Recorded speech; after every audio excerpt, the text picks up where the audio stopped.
मैं अभी इस समय यहाँ पे कुछ शिक्षिकाओं से बात करने जा रहा हूँ जो मैम लोगों को अपने विद्यालय के बारे में बताना है, जो प्रेजेंट में शिक्षा व्यवस्था हमारे भी देश में चल रही है, खासतौर से उत्तर प्रदेश के अंदर अशासकीय सहायता प्राप्त विद्यालयों की, जो बताना चाहें उसके बारे में वो सवाल करेंगे। मैम नमस्कार, क्या नाम है आपका? शुभा त्रिपाठी। क्या पढ़ाते हैं आप? हिस्ट्री।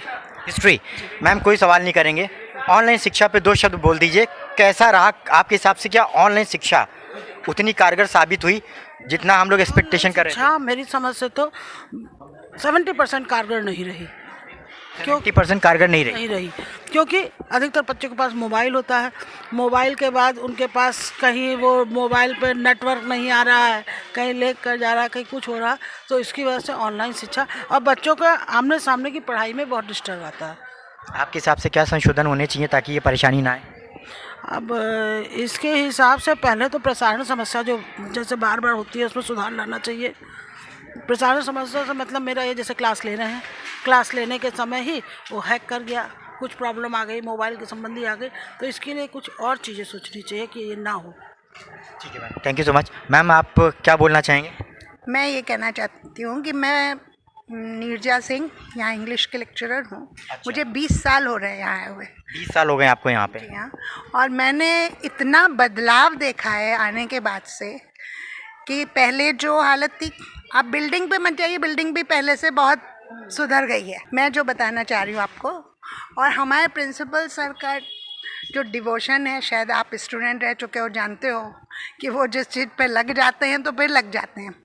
उन्होंने, हम जब आए तो 5th तक केवल लड़कियां पढ़ती थीं, उन्होंने सोचा कि क्यों ना कोएड करें, तो 8th तक किया किसी तरह, फिर 9th 10th उन्होंने सोच लिया करना है। 11th 12th तो मतलब इम्पॉसिबल था, लेकिन फिर भी उन्होंने लग गए, उन्होंने इम्पॉसिबल को भी पॉसिबल करके दिखा दिया। और हमारे यहाँ 12th तक लड़कियाँ और लड़के कोएड में पढ़ रहे हैं, इंग्लिश मीडियम।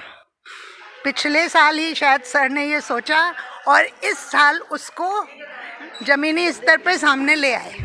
कुछ चीज़ें हमारे यहाँ अभी स्टाफ की भी थोड़ी कमी है। और आपने एक चीज़ अभी बच्चों के उससे मैं कहा था, जाले लटक रहे हैं जो नहीं होना चाहिए।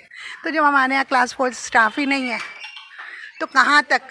मैम अगर हम सच दिखाएंगे नहीं हाँ, तो जिम्मेदार लोगों तक ये बात पहुंचेगी यही नहीं। बात तो जाला लगा है तो जाला लगा है ना। नहीं, यही बात मैं कहना चाह रही हूँ। क्लास 4 स्टाफ नहीं है हमारे यहाँ, क्लास 4 स्टाफ बहुत कम है, मिनिमल है। एक चला जाता है छुट्टी पे तो अफरा तफरी मच जाती है, घंटी बजाने वाला नहीं मिल पाता है। तो ये सब चीज़ें हम सरकार से यही चाहते हैं कि कम से कम स्टाफ को हमारे यहाँ अपॉइंट करें, क्लास 4 भी, क्लरिकल टीचर्स, सबको और हमारे जैसे मैनेजमेंट और प्रिंसिपल साहब मिल के पूरा बिल्डिंग को सुधारने की कोशिश कर रहे हैं। वहाँ से भी कुछ एड मिले जो वो सुधार सके, और बस ऐड मिलना चाहिए। नमस्कार सर, क्या नाम है आपका? मैं डॉक्टर संतोष कुमार सिंह। क्या पढ़ाते हैं आप सर? मैं यहीं पे इंटर में एजुकेशन पढ़ाता हूँ और इंग्लिश पढ़ाता हूँ। सर सवाल वही है, उत्तर प्रदेश में शिक्षा व्यवस्था पे आए दिन सवाल खड़े हो जाते हैं, खास तौर से अशासकीय सहायता प्राप्त विद्यालयों की जो मैंने भी निरीक्षण किया है, बहुत कमियां देखने को मिली हैं। कुछ समस्याएं, शिक्षकों की तो भारी समस्या है ही है, और ऑनलाइन जो शिक्षा रही है वो भी एक प्रमुख मुद्दा बन करके सामने आई। इस पर आप क्या टिप्पणी करना चाहें? ऑनलाइन शिक्षा उतना प्रभावी तो नहीं है क्योंकि हम लोग सब पढ़ा रहे हैं, लेकिन कहते हैं ना कि stone walls don't make a school. तो कोशिश करना चाहिए। ये कोरोना की वजह से जो भी हुआ उसको तो हम लोग, दैट वाज इररिपरेबल, उसको हम लोग नहीं मीट आउट कर सकते हैं। पर जो भी है ठीक है, अब जो नई शुरुआत हो, अब कोरोना ख़त्म हो गया है, पढ़ाई सुचारू चलनी चाहिए। गवर्नमेंट को और अच्छी तरह से इसको थोड़ा सा एक्सपेडाइट करना है। रही बात बिल्डिंग की, तो बिल्डिंग से विश्व भारती आप जानते ही हैं, ऐसे ही चला था। तो बिल्डिंग से कुछ नहीं होता, डिवोशन, एक्यूरेसी और एक विलिंगनेस होनी चाहिए विद्यालय को चलाने के लिए। And all those qualities are found in my principal sir. हमको ही 20 साल हो गए और काफ़ी चीज़ें सीखे। कभी कभी डिसएग्री भी करते हैं, लेकिन डिसएग्रीमेंट भी ज़रूरी है, क्योंकि जब नेगेटिव और पॉजिटिव थिंकिंग नहीं होगी तो विद्यालय का विकास नहीं होगा। और काफ़ी चीज़ें, 4th क्लास की बात आई तो 4th क्लास में आउटसोर्सिंग शुरू कर दिया गवर्नमेंट ने, लेकिन गवर्नमेंट को ये बिल्कुल नल एंड वाइड कर देना चाहिए क्योंकि इतने डॉक्यूमेंट्स हम लोगों के पास सीक्रेट होते हैं कि उसके लिए कोई अपना डिवोटेड 4th क्लास जैसे पहले की व्यवस्था थी वो होनी चाहिए।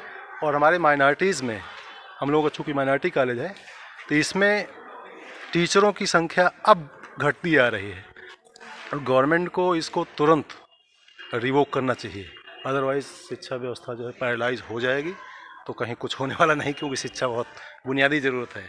तो सरकार से मेरी अपील ये रहेगी आपके माध्यम से कि माइनॉरिटीज़ या और भी जिन विद्यालयों में हम लोगों की तरह एडेड विद्यालय हैं उसमें टीचरों की संख्या का जो रेशियो है 40:1 दैट शुड बी रिस्टोर्ड, क्योंकि ये बहुत गड़बड़ हो गया है।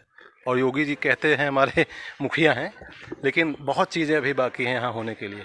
हम उम्मीद करते हैं कि जो भी नई सरकार आए वो इन चीज़ों पर भी विशेष ध्यान दे।